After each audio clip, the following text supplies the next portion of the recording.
Je m'appelle Marine Padula, je suis dirigeante et fondatrice de la société Humanescence qui accompagne les entreprises dans la performance de leurs équipes et de leur organisation. Précédemment, j'ai eu un parcours de 12 ans en direction des ressources humaines en France et à l'étranger, plus spécifiquement en tant que directrice des opérations RH.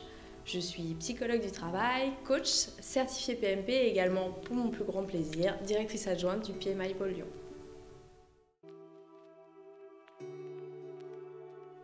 Alors les messages principaux, déjà que contrairement à ce qu'on pourrait penser, il ne faut pas forcément des moyens financiers pour s'engager dans une démarche de bien-être au travail et qu'il ne faut pas sous-estimer la force de l'intention, du sens et du bon sens.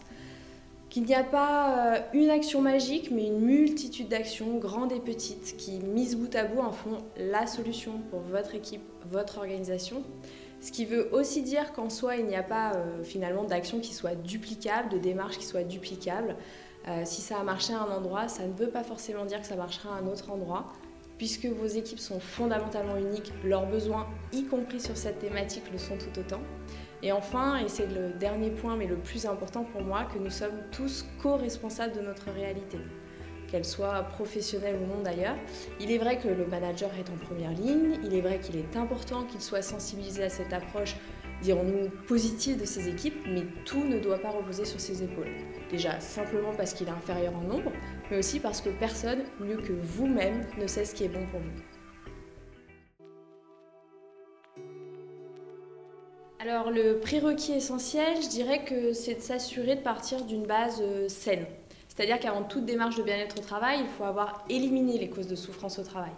Et sans aller jusqu'à parler de risques psychosociaux, puisque de toute façon, ça doit être géré par ailleurs du fait d'une obligation légale, il y a tous les irritants. Vous savez, ces graviers dans la chaussure là, qui, l'air de rien, finissent par peser sacrément lourd quotidiennement auprès de vos équipes.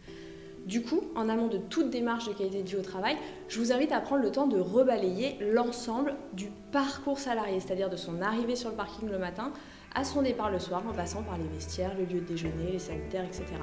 Donc à ne pas vous focaliser uniquement sur son poste de travail, même si évidemment il s'agit de la priorité numéro 1.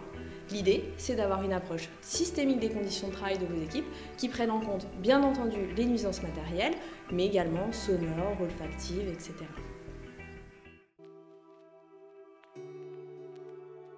Alors, j'aime bien les articuler autour de l'acronyme ACTEUR, parce que pour moi, c'est de ça dont il est question. Avec A pour accepter ce qui est plutôt que ce qui n'est pas. Je vous invite vraiment à voir le champ des possibles qui s'offre à vous au lieu de porter votre attention sur les choses qui ne marchent pas, qui ne fonctionnent pas vraiment. Soyez possibiliste, pour reprendre les termes que j'aime beaucoup de Max Lerner. C pour comprendre ce dont vous avez fondamentalement besoin, ce qui est important pour vous, vos grosses pierres.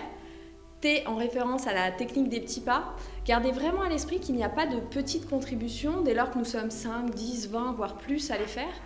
E pour essayer, soyez créatifs, réinterrogez le cadre, challengez l'existant, sans pour autant tout révolutionner, prenez vraiment conscience qu'il est possible de dessiner les contours d'une autre réalité finalement.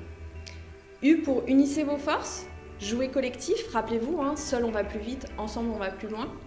Et enfin, mon préféré, R pour le rire à consommer sans modération, le rire comme rempart face au stress, cet inhibiteur finalement de nos capacités. Et j'aime d'ailleurs beaucoup reprendre la citation de Gérard Jugnot qui dit « Le rire c'est comme les essuie-glaces, ça permet d'avancer même si ça n'arrête pas la pluie ».